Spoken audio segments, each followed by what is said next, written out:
It's January 13th, 532, and Constantinople, the glorious capital of the Eastern Roman Empire, is on fire. This wasn't a foreign invasion or a civil war in the traditional sense. It all started at a chariot race. In Byzantium, chariot racing was so much more than just a sport. It was a fierce expression of politics, identity, and power. The entire city was split into factions, the most famous being the Blues and the Greens. These weren't just fan clubs. They represented different social classes, religious beliefs, and political loyalties. So, picture this.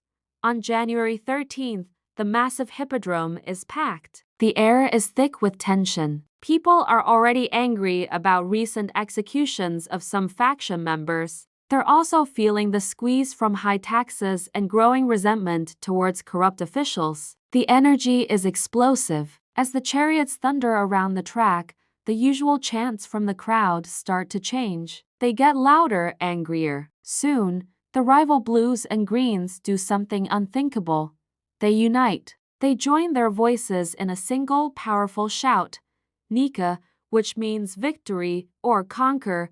This cry spills out from the stadium and into the streets. The riot spreads like wildfire. Buildings are torched, prisons are broken open, and government officials are hunted down. For 5 long days, Constantinople burns. Huge parts of the city, including the original Hagia Sophia Cathedral, are reduced to ashes. Inside the imperial palace, Emperor Justinian I is facing the collapse of his reign. His advisors are begging him to flee. They tell him to grab the treasury and run, to rule from somewhere safer. But then, his wife, Empress Theodora, steps forward. In a moment that would become legendary, she refuses to retreat. She declares it's better to die a ruler than to live as a fugitive, that the imperial purple is a noble burial shroud. Her words give Justinian the courage he needs. He stays. On January 18th, he sends his loyal troops,